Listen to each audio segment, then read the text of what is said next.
Alors, on est arrivé au Tanya, chapitre Lamed Tet, on est page 102.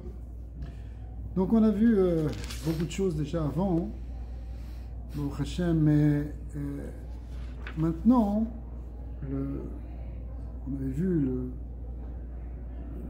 Baal HaTanya avait développé l'idée de comment faire une mitzvah lishma, qu'est-ce qui se passe quand on étudie lishma, comment c'est Metaken les Olamot, et comment en fait on peut arriver même si on est un Benoni, on peut essayer de faire les choses pour servir Hachem, et en fait on fait des grandes choses. Maintenant, dans le Perek Lamed Tet, il va commencer par une explication qui s'appuie sur le Zohar, sur les commentaires du Zohar. Donc il va être un peu complexe. On va essayer de s'en sortir, de Hachem, et après on verra où est-ce qu'il veut nous amener. À quoi ça sert de parler de tous ces mondes supérieurs. Donc il va parler des malachim pour l'instant.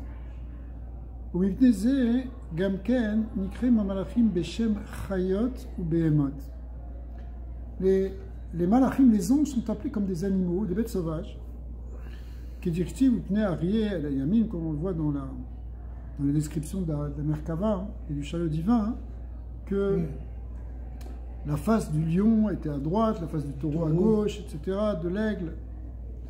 Et en même temps, tout ça, c'est le shoresh, la racine de la BMA qu'il y a en bas. Tout ce qui existe dans le monde physique trouve une source dans le monde spirituel, dans les séphirotes. Et donc, les anges qui sont comparés à des animaux, en fin de compte, ils sont aussi le shoresh de ce qu'on va appeler la BMA en bas, et y compris aussi de la BMA qui est dans l'homme, ce qu'on appelle le Nefesh HaPe'ami, l'âme animale.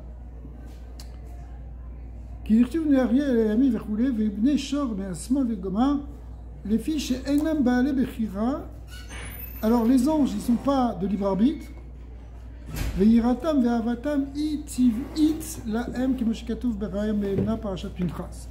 l'amour et la crainte que les anges ont, ils n'ont pas par leur libre arbitre, mais par leur nature. C'est naturel chez eux.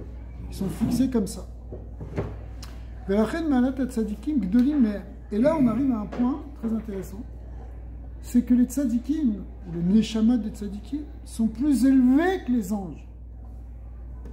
Pourquoi? Parce que c'est marqué comme ça dans le Zohar et dans l'Arizal que ils sont dans un monde, les neshamot, les Derakla, elles sont les tzadikim en tout cas. Elles sont dans le monde qui s'appelle Olam Abriya. Et en revanche, le lieu de résidence des anges, il se trouve dans le Olam HaYetzira qui est juste en dessous. Donc les neshamot des tzadikim, elles sont plus élevées que les malachim. Alors entre parenthèses, il dit dans la Haga, dans les petites lettres que vous voyez ici, Vainu bestam malachim. Quand on parle ici, quand on dit que les anges ils sont dans l'Yetzira, c'est simplement les anges en général. Aval yesh malachim et dionim be'olam abriya. Mais on trouve aussi des anges dans le olam abriya. Shavodatam betchilu chimu sichliim. Et dans le olam abriya, c'est lié avec le sechel. C'est quoi le sechel? Le olam yetzira est lié avec les midot. Et le olam abriya, il est lié avec le sechel. C'est quoi? Ça veut dire que il y a des anges aussi qui sont du niveau intellectuel et qui servent Dieu avec un amour et une crainte qui provient d'une perception intellectuelle, pas simplement d'une perception naturelle au niveau des midot. Alors pour comprendre ça, parce que c'est un concept qui revient plusieurs fois dans le Zohar, dans le Tanya, il y a deux types d'émotions. En fait, il y en a plus que deux, mais que le Baal HaTanya présente souvent. Il y a des émotions qui sont naturelles. Par exemple, il y a un sentiment d'amour et de crainte naturelle. Alors même ça peut se diviser de plusieurs manières. Ça peut être au niveau de l'âme naturelle de l'homme, de l'âme physique, enfin de l'âme animale de l'homme. Comme on voit par exemple, même les animaux, ils peuvent être doués de peur ou d'amour. Ils sont un animal aussi, peut ressentir, il a des sentiments. Vous voyez, on peut voir un animal qui a peur, qui fuit. On peut avoir un animal qui pleure lorsqu'il a perdu un petit ou quelque chose comme ça. D'accord? Donc c'est vraiment à un niveau de la nature qu'on trouve ici des sentiments. Mais même dans l'âme divine de l'homme, il peut y avoir naturellement un amour et une crainte, c'est-à-dire des sentiments, puisque l'essentiel des sentiments, c'est toujours l'amour et la crainte. On peut avoir des sentiments qui viennent de la nature même de notre neshama, qui ne viennent pas d'une réflexion, d'une méditation intellectuelle qui va faire jaillir des sentiments. Parce que, normalement, si on médite, ça peut générer des émotions. Mais ces émotions, elles viennent de l'intellect, puisque ça vient de la méditation au niveau de notre esprit. Donc, en général, les tzadikim, ils ont des émotions supérieures, des émotions, pas simplement des émotions naturelles, mais aussi des émotions profondes qui viennent justement de leur compréhension, des émotions raffinées pour le divin, qui viennent de leur méditation. Et ça, c'est une dimension, si vous voulez, qu'on appelle ici Ahava Ve'ira Sikhlim, qui viennent de l'intellect. Alors, ce qu'il nous dit ici dans la Haggadah, c'est que bien que, en général, la plupart des malachim, ils sont d'un niveau inférieur du niveau de Yetzira qui correspond aux émotions, mais aux émotions naturelles, il existe des exceptions, des grands malachim, des archanges, des niveaux très très élevés, qui eux aussi correspondent à ces sentiments de Ahava Ve'ira Sikhlim, qui viennent de la compréhension intellectuelle du divin. Quand on dit compréhension intellectuelle du divin, il faut comprendre ce que ça veut dire, parce que personne ne peut comprendre Dieu, mais on peut méditer sur la grandeur de Hachem, on peut méditer sur son Ein-Sof, sur sa dimension Ein-Sofi, et ça va amener une perception, une compréhension qui va générer des émotions. C'est un point qui est essentiel. Là, bon, là on en parle dans une parenthèse sur les malachim pour montrer la différence entre les neshamot et les malachim, mais c'est un point essentiel dans la avoda, tel que le présente le Balatania, puisque tout le Ikar de la Tfila, où on parle des grandeurs d'Hachem, on parle des mondes d'Hachem, c'est pour générer des nouvelles émotions. Parce que si tu génères des émotions d'amour et de respect d'Hachem plutôt que de peur, eh bien, ça va sublimer l'amour et la crainte que tu as d'autre chose. On est dans le monde, et dans le monde, on a des tonnes de peur et des tonnes de désirs, qui peuvent être d'ailleurs permis ou même interdits. D'accord? On peut désirer des choses bonnes, on peut désirer des choses qui ne sont pas bonnes pour nous, mais on peut les désirer, mais en tout cas, c'est des choses matérielles, c'est des choses de ce monde. Le but de la Tfila, c'est de faire remonter ces émotions, ces désirs, non plus simplement vers des choses extérieures de ce monde, mais vers les choses profondes et intérieures, en fait, vers Hachem. Amener notre sheifa, notre désir, si vous voulez, notre intérêt, notre focus, notre direction vers Hachem. Parce que si tu fais ça pendant la tefila, si tu fais ça pendant que tu pries, après tu peux revenir dans le monde concret, quand tu vas au travail, mais tu ne vas pas être prisonnier de tes désirs et partir dans tous les sens avec ton Yetzara, parce que déjà tu auras tout canalisé vers Akadosh Baruch Hu, tu auras sublimé tes émotions vers Dieu. Donc l'idée de méditer dans la tefila ou de méditer avant la tefila, c'est quelque chose qui est une grande clé pour arriver à gagner contre le Yetzara.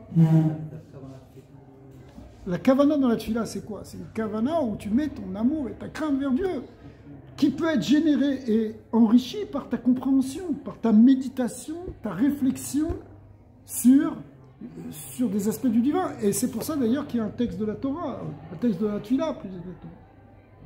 Ou bien tu peux étudier des choses grandes qui te parlent de la grandeur d'Hachem dans des textes de Chassidut. Mais tu veux dire, c'est pas de la méditation genre la respiration, c'est de la méditation comme réflexion, purement comme tu contemples. La méditation, elle se fait en méditant sur un sujet. Il y a plusieurs types de méditation. Quand tu médites, ça veut dire l'idbonenut en hébreu, hein, l'idbonen, ça vient du mot bina, qui veut dire réfléchir, prendre un concept, un sujet, et se concentrer dessus. Ouais. Alors évidemment, il y a aussi des méditations, on essaie de faire le vide, etc. Mais le quart de la méditation, c'est pas ça ici. Ça ne veut pas dire qu'on ne peut pas utiliser des techniques de respiration. Il y a des Mekoubalim qui ont développé ça. On respire, on se concentre même des fois sur des lettres, sur des Shemot HaKadoshim, sur des noms de Dieu. Mais le nom de Dieu aussi, c'est tu te concentres dessus, tu médites dessus, tu réfléchis sur lui. Shem Yud Kevavke, Shem Aled Laed Nun Yud. En réalité, tous les Shemot HaKadoshim aussi, on peut y méditer, au contraire. Ça fait partie de ce qu'on appelle les Yehudim dans la Kabbalah, qui sont faites des méditations sur les noms d'Hachem. Mais ce nom d'Hachem, il doit te parler, il doit t'amener quelque chose, une compréhension.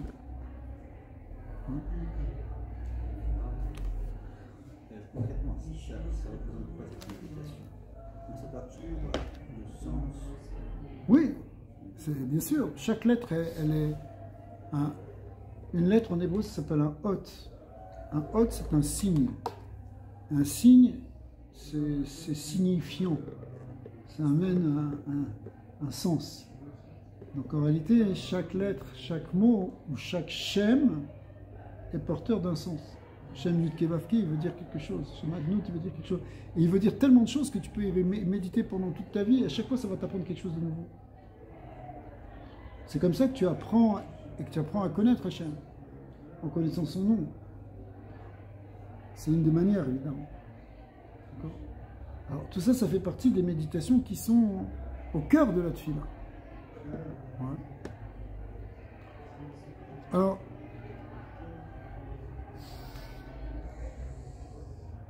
Alors là-bas, finissons la note. Donc, comme c'est marqué Raya Me'emna, c'est-à-dire dans le Zohar, Sham Sheyesh Shne Mine Chayot, Chayot HaKodesh Tivim Vesichlim, qui me shkadou b'Israël. Donc il y a deux types de Chayot HaKodesh. Il y a les Chayot HaKodesh qui sont sous le trône, celles qui sont à côté du trône, ça représente des niveaux, des degrés, qui représentent justement des malachim qui sont au niveau des émotions ou d'autres qui sont au niveau de l'intellect. Donc qui correspondent au Olam Abriya. Je sais que vous êtes habitués au Olamot. Donc le Olam HaYetzira, c'est celui des Midot. Et le Olam Abriya, il est lié avec le Sechel. Le Olam HaTzilut, c'est même au-dessus du Sechel. Bon, tout ça pour dire que, c'est juste une parenthèse pour dire qu'il y a des exceptions, mais que essentiellement les malachim sont en dessous des neshamot des tzadikim. וההבדל שביניהם הוא כי בעולם היצירה מאירות שם מידותיו של האינסוף ברוך הוא לבדן שהן אהבתו ופחדו ויראתו וכו'.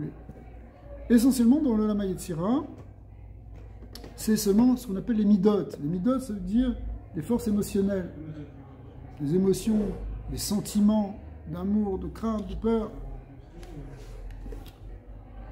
Par contre, dans l'Olam Abriya, c'est des perceptions et des asagot au niveau spirituel, intellectuel. Ok, Moshe Katouf, Betikunim, Betzraïm, on est dans la page Nunbet. Comme c'est marqué effectivement dans les Tikkuné Azohar et dans le Etzraïm. Les Shit Sfiran, Mekanan, Be'etzira, qu'il y a 6 sphirot qui se logent dans l'Olam HaYetzira, et ces 6 sphirot, ça correspond aux 6 sphirot des Midot, Chesed, Gvura, Tiferet, Netzar, Od, Yesod, qui sont ce qu'on appelle les Midot, donc les sentiments. Ouais. Velachen zot I avodat hamelachim tamid yomam valayla lo ishketo.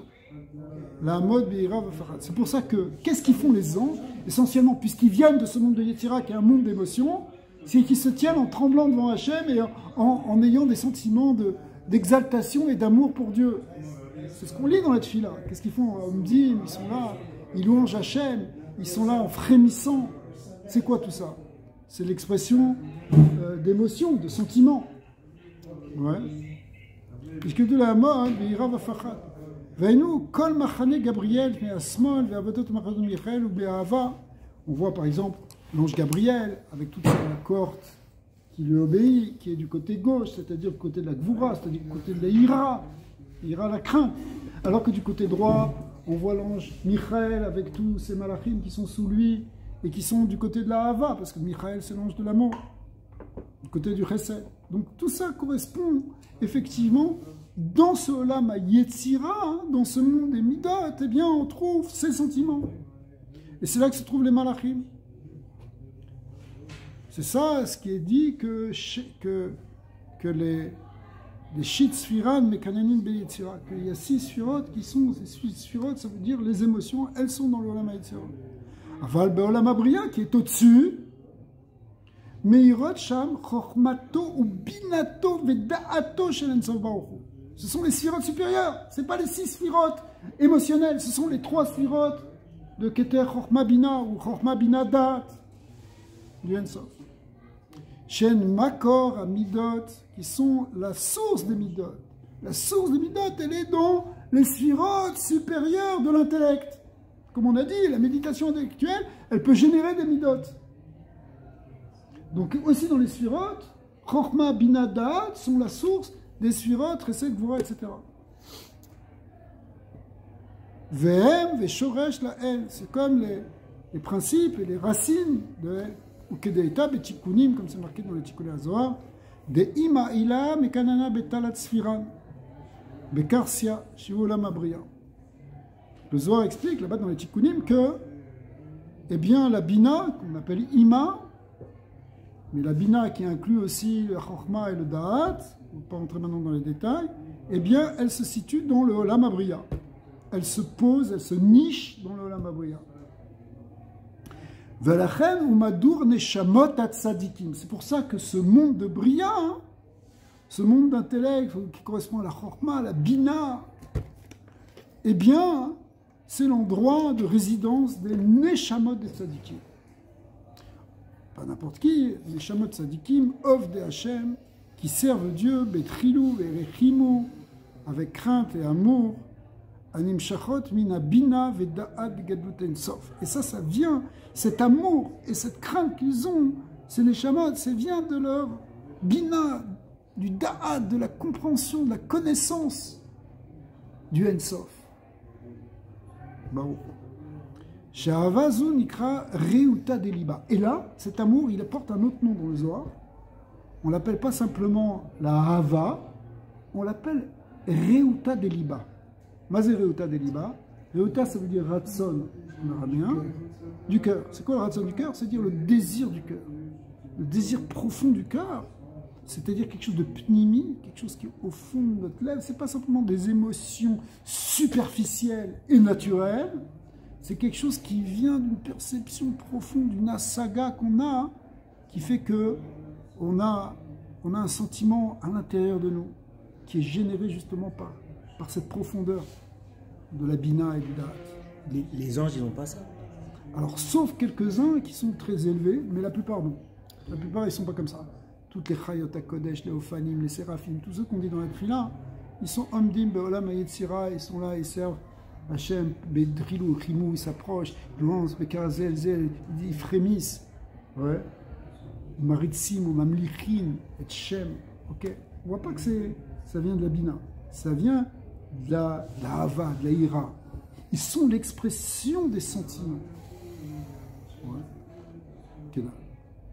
Au Meruta des Liba et de ce Ratson Alev, donc cet amour profond, ce sentiment profond qui est dans le cœur, Nase Levouch le Neshamot Beolam Abriya, Shiu Gan Eden. Eh bien, c'est ça en réalité, ce sentiment-là, c'est ce qui permet à la Neshama de résider dans ce Molam Abriya. Ça devient un levouche. Quand on dit un vêtement, ça veut dire justement ce qui permet d'avoir une place, parce qu'il faut bien se placer dans quelque chose, donc il faut un vêtement, et ce vêtement, il est par cet amour, cette crainte. C'est-à-dire, même nous, si on veut s'élever dans ce monde-là, hein, dans ce monde de Bria, comme on peut le faire dans la Tfila, quand on arrive dans le Yotzer et qu'on va faire Shema Israël, ça vient par cette méditation plus profonde. Et à ce moment-là, notre Neshama, elle peut résider là-bas. Mais les Neshamot des Tzadikim, elles sont tout le temps là-bas, en quelque sorte.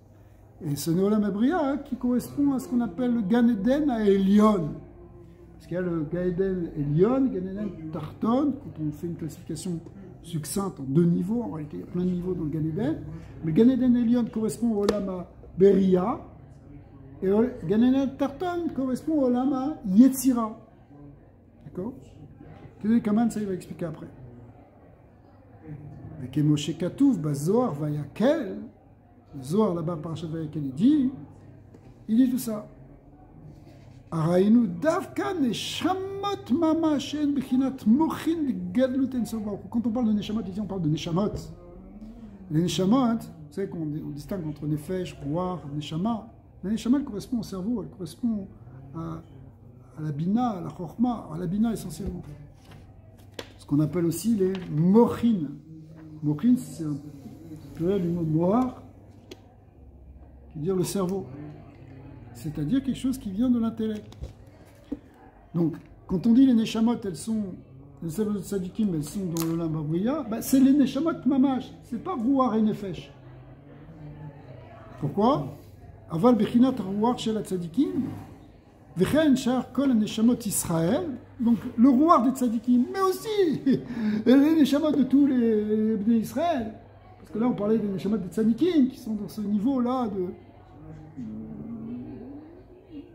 perception intellectuelle du divin qui génère des émotions très très profondes. Tu vois ça chez les tzadikim, ils sont une cache-route avec Hachem, ils sont tout le temps collés à lui, même s'ils le montrent extérieurement ou pas, mais ils sont dans ce niveau-là. Ça c'est leur neshama, leur neshama est dans le Gan Eden Elion en permanence. Mais notre neshama à nous, si on a de la chance, elle est au niveau du roi des tzadikim. Alors, le roi des tzadikim, il est en dessous. Il y a neshama, roi et nefesh. Donc le neshama, il est dans Bria, mais le roi du tzaddik, il est dans quoi? Dans le monde qui est en dessous de Bria, c'est quoi? Dans Yetzira. Mais dans ce niveau de Yetzira, il y a aussi les neshamot du reste d'Israël. Vous comprenez?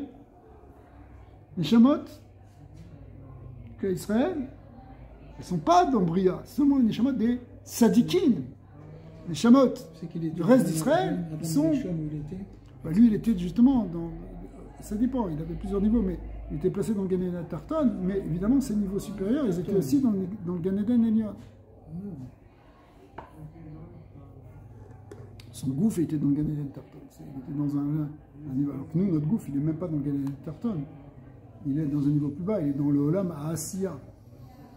Encore plus bas. C'est ça la chute d'Adam Rishon. Lui était dans Yetzira, il est tombé dans Asiya. Mais sa neshama à lui, elle était dans les mondes supérieurs.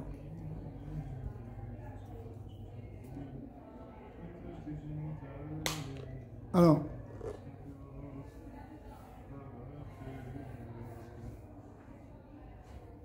אבל בחינת הרוח של הצדיקים, וכן שאר כל נשמות ישראל, שעבדו את השם בתחילו וחימו המסותרות בלב.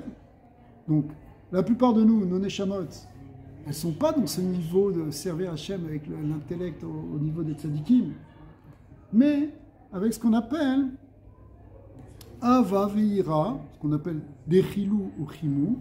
Dechilou en araméen, ça veut dire le pachad, ça veut dire la ira. Et Rechimou, ça veut dire la Ava. Ouais. Un Mesoteret Belev, qui est caché dans notre cœur. Dans notre cœur, ça veut dire d'une manière naturelle, on a des sentiments d'Ahava et de Ira d'Hachem. Pas simplement de Ahava et Ira des choses matérielles.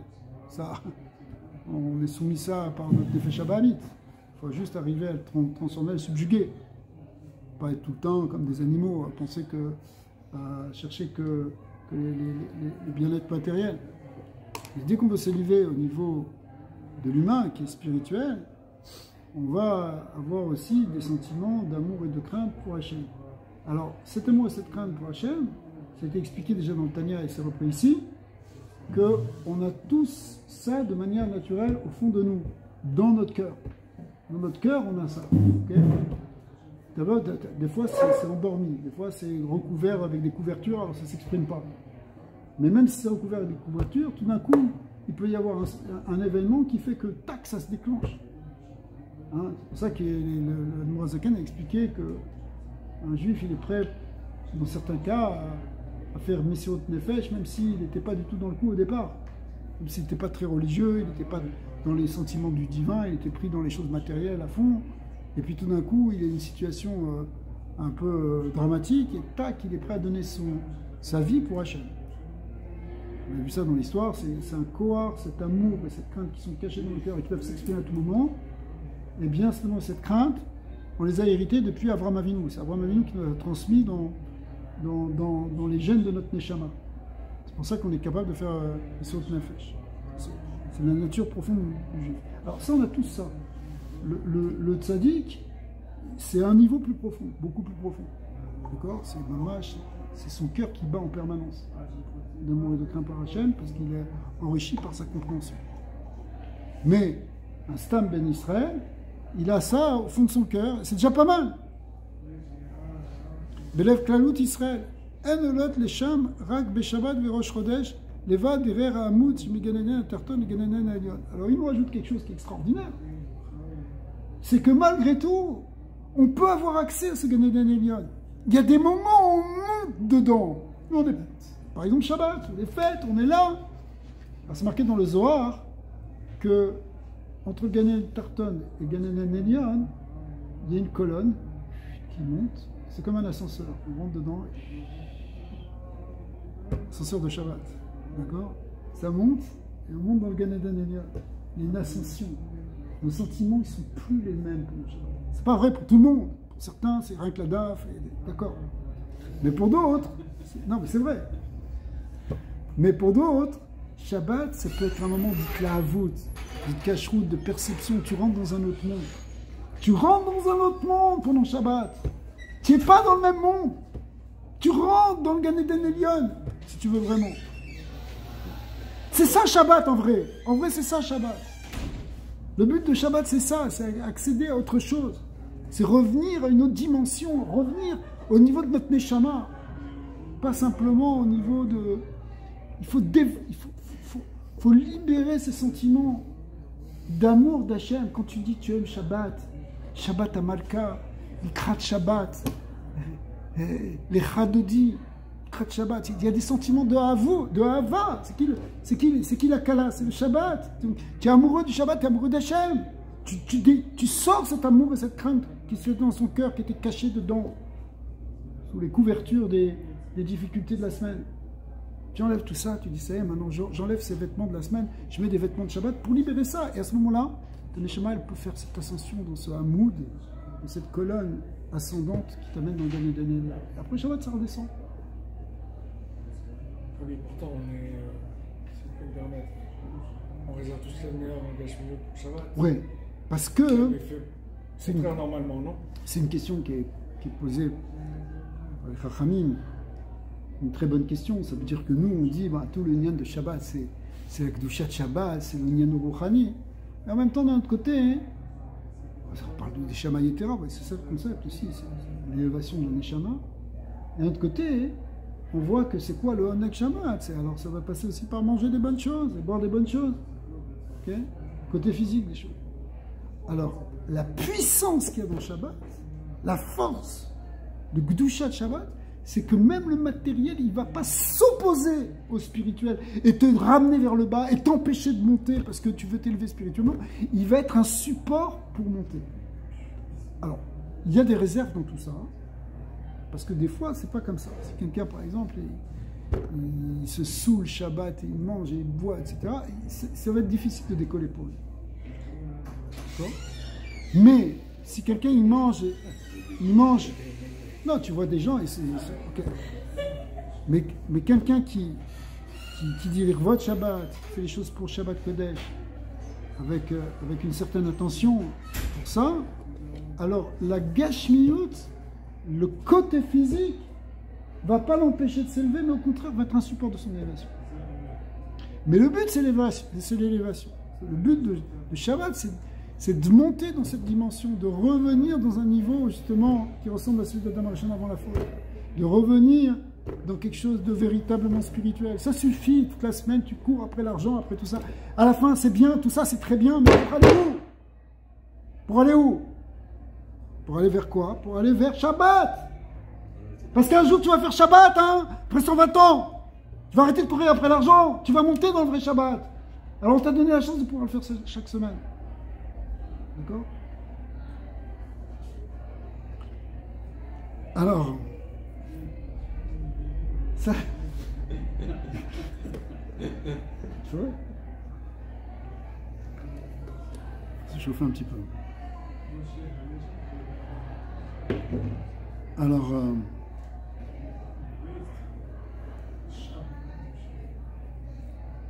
donc, on reprend.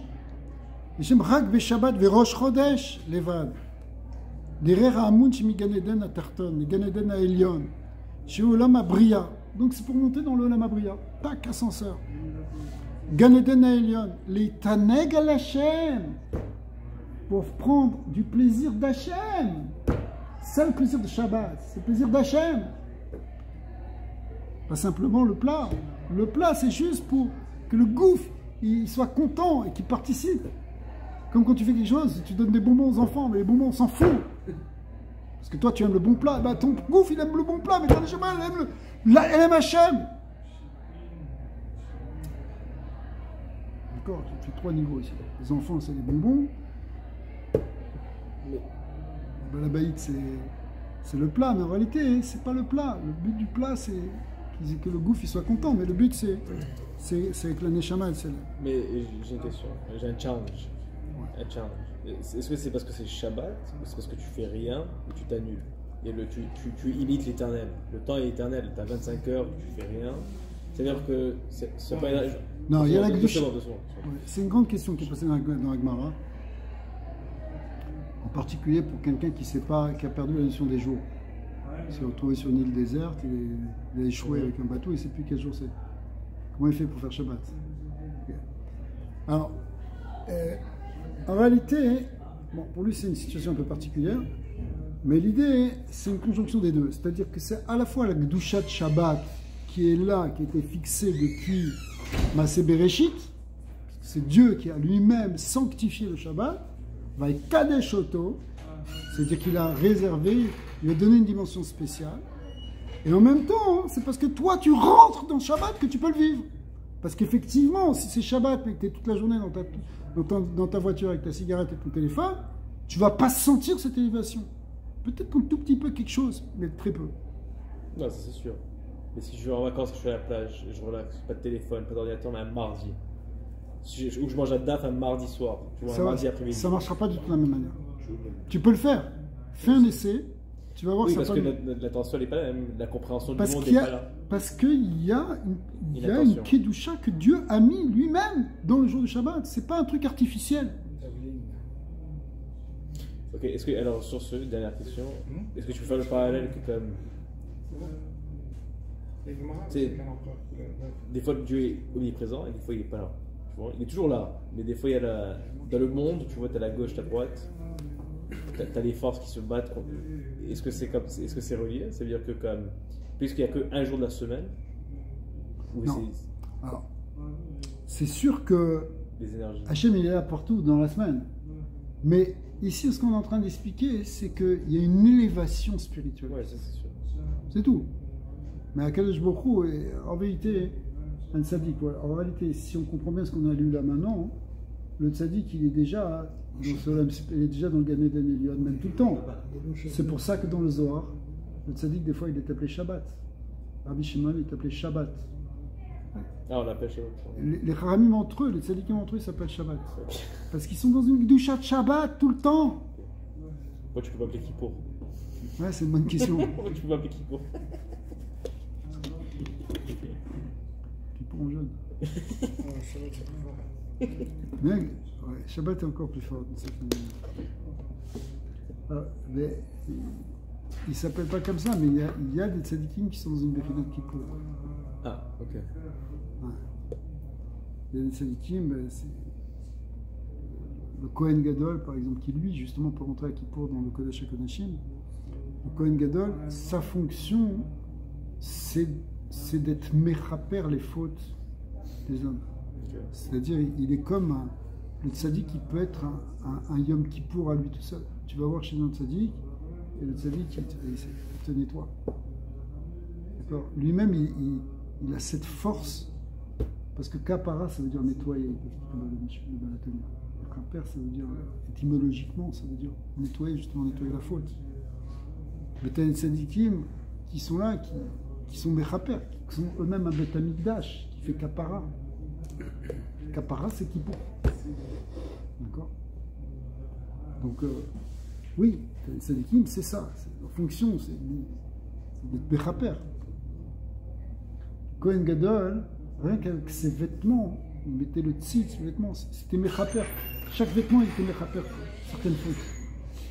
Sa seule présence, sa seule existence était déjà une kapara, était déjà un Yom Kippour. Alors, effectivement, on peut dire comme ça. Il y a des tzadikim qui sont Yom Kippour.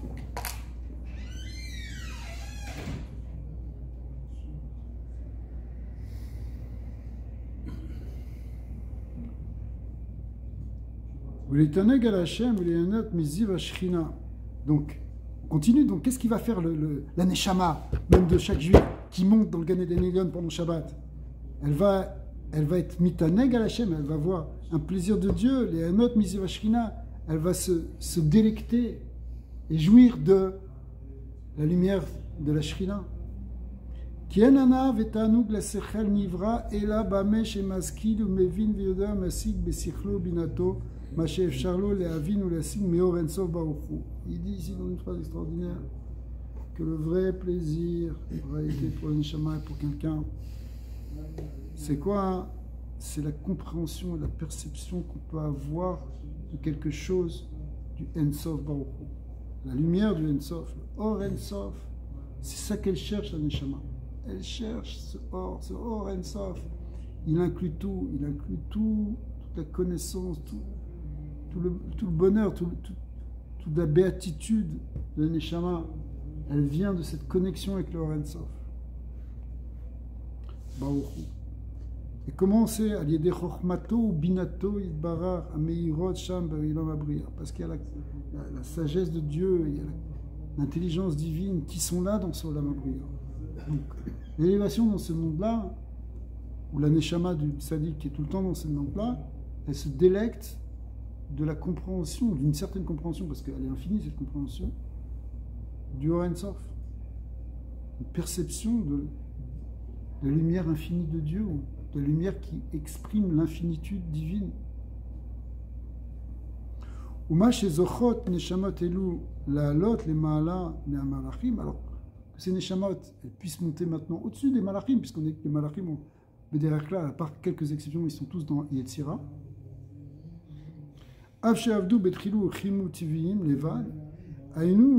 Alors, même si on parle ici des Neshamot, non pas des Tzadikim, mais des Bénonim, comme on a dit, qui ont cette alia pendant Shabbat, a priori, pourquoi ils ont ça? On a dit parce que ça se fait comme ça, mais eux, ils n'ont pas, leur Ava et leur Ira, elle ne vient pas de très haut niveau. C'est des choses qui sont naturelles en nous, mais qui peuvent s'exprimer à un moment ou à un autre.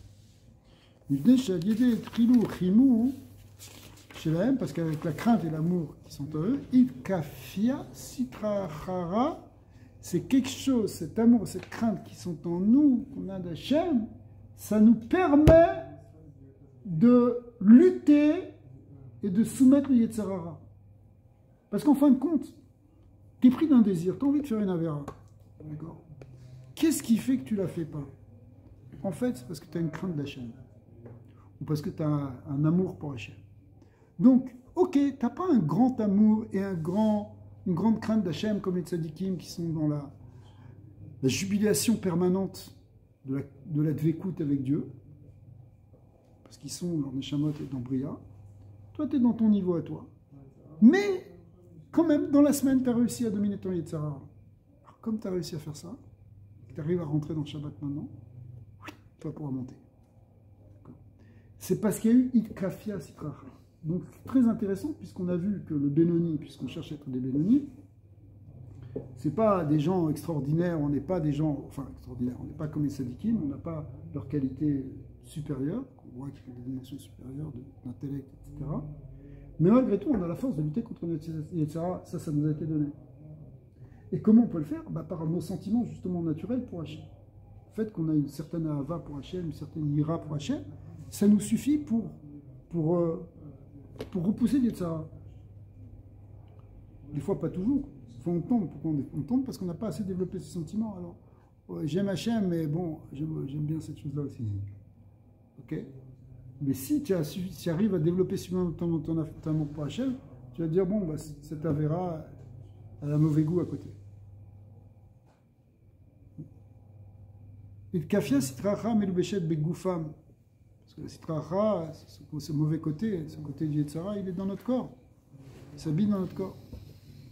Même dans la force. Ben bebrilat sourmira. Et on a la possibilité de faire ce qu'on appelle sourmira, c'est-à-dire s'éloigner du mal. L'irvosh ta'avot, c'est-à-dire c'est dominer un désir tout d'un coup qui te prend. Donc un désir qui te prend pour faire une avéra, tu arrives à le dominer. Ou les chauvrans, tu arrives même à le briser. Donc ce qu'on appelle le sourmera, donc tu as un yetzara ra, dommage de faire du mal, faire quelque chose de mal. Tu arrives à dominer, tu arrives à casser ce yetzara. Bien, il y a ce qu'on appelle aussi ben bebrinat vasetov, fait de faire quelque chose de positif. Par exemple, bon, tu as une possibilité de faire tzedaka, tu as un yetzara qui te dit bon, laisse tomber, garde ton truc, je sais pas. Okay. Alors là, tu peux avoir aussi une force qui vient de ton amour et ta crainte d'Hachem. Tu dis non, mais pour laquelle je me trouve, il faut que je fasse tzedaka. D'accord? Je sais pas, quelqu'un te demande un service, tu préfères rester au chaud. D'un coup, tu te dis non, mais Hachem, c'est marqué dans la Torah, il faut que je fasse ça. Hop, tu vois. Ce qu'on appelle le Asetov. Ça peut être, je sais pas, disons, Ben Adam et Chavero, mais ça peut être aussi prendre ton loulav ou aller mettre tes tefilines. Ce matin, j'ai pas envie de mettre tes tefilines. Mais Hachem, tu as des sentiments pour Hachem, si tu te dis bon, pour laquelle je trouve, il faut que je mette tes tefilines, allez, je me force, je me casse, je me lève de mon lit. Donc ce qu'on appelle, donc ça veut dire on a la force avec nos sentiments naturels pour Hachem, même s'ils ne sont pas des sentiments extrêmement élevés comme celui de Sadikim encore une fois. Ça nous suffit en tout cas. On a déjà suffisamment de force, d'émotions pour Dieu, des bonnes émotions pour Dieu, suffisamment fortes, des bons sentiments suffisamment pour Hachem, suffisamment forts pour pouvoir nous dépasser, pour pouvoir dépasser notre Yetzara, pouvoir le contraindre, pouvoir le repousser, pouvoir faire des choses positives. Vemayu Baale Bechira. On est des gens qui ont le libre arbitre. On n'est pas. Ça va bien de dire ouais, c'est plus fort que moi, je ne peux pas m'en empêcher, je peux pas m'en empêcher. C'est pas vrai. C'est pas vrai. Tu as le libre arbitre. Ouais. Donc, quand tu utilises ton libre arbitre, des fois c'est difficile. Attention, c'est pas toujours facile. Mais si tu développes un peu ton amour et ta crainte pour Hachem, ça va te donner des forces pour. Tu te dis, je peux pas faire ça. Je peux pas. Non, je vais faire ça.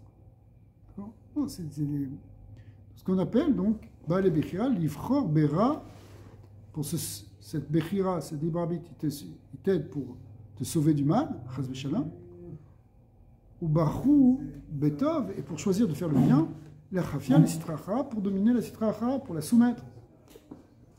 Pour soumettre le Yitzhak, les Istalka, Yekara de Kutchabrichou, pour élever, pour la gloire de Dieu, pour élever la gloire d'Hachem. Pourquoi tu fais pas cette avéra? Parce que tu te dis, mais c'est Chilul Hachem, comment je peux faire ça pour Akadosh Baruch Hu, il attend de moi que je fasse autre chose. D'accord? Qui trône à or. Bon, il va très vite ici, c'est des petits résumés de choses qu'on a vues un petit peu avant. La Kafia, elle permet en même temps d'amener un plus de lumière dans le monde à partir de quelque chose qui était obscur, puisque tu as pris quelque chose qui était obscur, tu as dit Sarah, tu es arrivé à le soumettre, paf, ça fait jaillir de la lumière. C'est pour ça qu'en ce moment, hein, il faut quand même le dire, ça veut dire, nous on est tous là en train d'attendre qu'est-ce qui va se passer en Israël, etc. Mais en réalité, tout ce temps qui nous est donné, c'est un temps pour faire teshuva, c'est un temps pour se rapprocher d'Hachem, pour augmenter dans les tfilotes, pour prendre sur nous de transformer notre Yetzara, et comme on le voit ici, que il y a un supplément de lumière qui va venir parce que tu seras dominé de ton Yetzara, tu augmentes la lumière, et comme on est dans une guerre entre la lumière et l'obscurité, c'est ça qu'on a besoin. Le Rabbi l'a toujours expliqué, dans ces cas-là, il faut augmenter la lumière. Quand tu as des gens, des forces obscures qui veulent amener du mal dans le monde, bon, dans le langage moderne, ça s'appelle la barbarie, mais qui veulent en fait, dans le langage spirituel, couvrir le monde de ténèbres, c'est le moment, la lutte, elle se fait spirituellement en augmentant la lumière. Mais une des manières d'augmenter la lumière, c'est prendre sur toi de dépasser un Yetzara. Parce que quand tu soumets un Yetzara, tu as transformé de l'obscurité en lumière. Parce que le Yetzara, c'est de l'obscurité. Quand tu le transformes, il devient or. Qu'il trône à or mina chosher. C'est expliqué, le Balatani l'a expliqué plusieurs fois, que c'est pas simplement pour dire que Shlomo Ameler n'allait pas simplement nous dire qu'il y avait une supériorité à la lumière sur l'obscurité, ça on le savait, n'importe qui pouvait savoir que la lumière c'est mieux que l'obscurité, mais c'est pour nous dire qu'il y a une supérieure, il y a une lumière supérieure qui va venir, ou il y a plus de lumière qui va venir de la transformation de l'obscurité, de la soumission de l'obscurité. Le seul fait de repousser l'obscurité, ça mène de la lumière.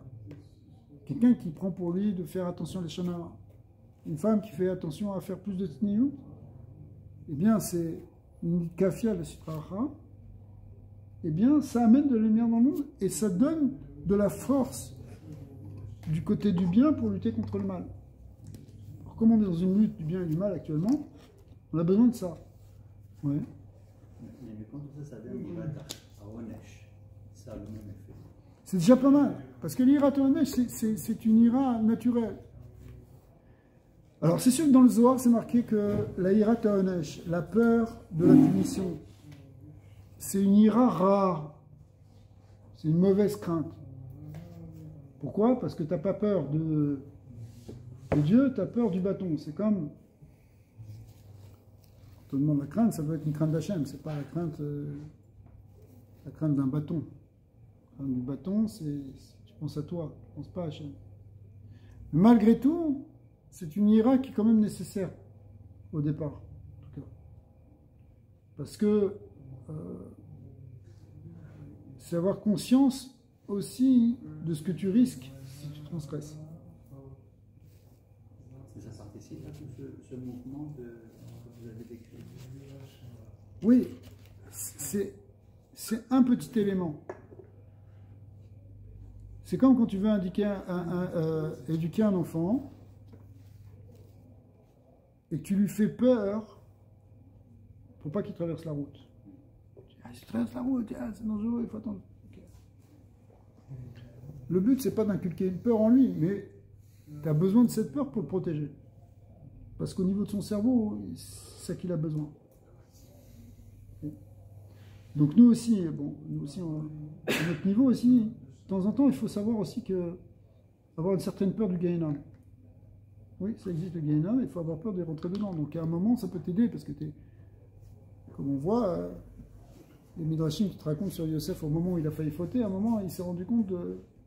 Rachid ramène son père qui est venu le voir et qui lui a dit, regarde, tu vas être maintenant, tous tes frères, ça va être des tzadikim, mais toi, on va dire que tu es avec une zona. Donc c'est une peur bête. D'accord ? Dans la Torah, ils utilisent la crainte pour faire peur comme la lapidation. Razak. Mais en réalité, après ça, la crainte, c'est pas la crainte que Dieu te punisse. C'est la crainte du respect d'Hachem. Comme tu respectes quelqu'un. C'est pas, évidemment, dans la mafia, tu as peur qu'il te tire dessus. Mais normalement, le respect que tu as... non, c'est vrai. Ça veut dire que si on établit des rapports comme ça entre les hommes, c'est pas bon. Ça ne devrait pas être basé sur la peur. La peur que l'autre te frappe, que l'autre te... Mais des fois, il y a des besoins comme ça. Des fois c'est nécessaire. Mais le but, normalement, c'est une relation de respect. Dans ton couple, tu respectes ta femme elle te respecte. C'est pas que tu lui fais peur. Même chose avec les enfants. Tu ne dois pas créer un sentiment de peur chez les enfants. Tu crées un sentiment de respect. De respect en le respectant lui et que lui te respecte. C'est les sentiments humains, ils doivent être basés sur le respect. Et c'est ça la crainte dont on parle. La vraie bonne crainte, c'est en fait le respect. C'est-à-dire, j'ai peur de te faire du mal. C'est pas j'ai peur de toi, c'est autre chose. Quand j'ai peur de toi, c'est la crainte, le hirat haonesh. Disons, j'ai peur qu'il m'arrive quelque chose. Peur de te décevoir. Peur de te décevoir, c'est déjà pas mal, c'est bien. Bien sûr. C'est excellent. Mais le but, c'est la hirat ha-romemut, la crainte supérieure, c'est la crainte d'endommager le monde d'Hachem. C'est comme si, je sais pas, tu vas voir quelqu'un, tu veux pas le mettre mal à l'aise, tu veux pas qu'il se sente mal, tu es délicat, tu as peur de lui faire du mal. Non, mais tu peux pas avoir peur, ça n'a pas de conséquences. Tu peux pas avoir du respect s'il n'y a pas de conséquences. Tu sais, c'est comme. L'Iran, elle frappe Israël, il n'y a pas de conséquences. Il n'y a pas de respect, tu vois. Non, mais c'est pour ça que ces gens-là, eux, ils ne comprennent pas autre chose. Ils ne comprennent que la peur. Sinon, c'est un mauvais exemple. Parce que c'est les sauvages. Mais par exemple, je te prends un exemple d'un enfant. Un enfant, tu dois avoir de la crainte. Pas que de la peur de l'enfant il n'est pas tyrannique.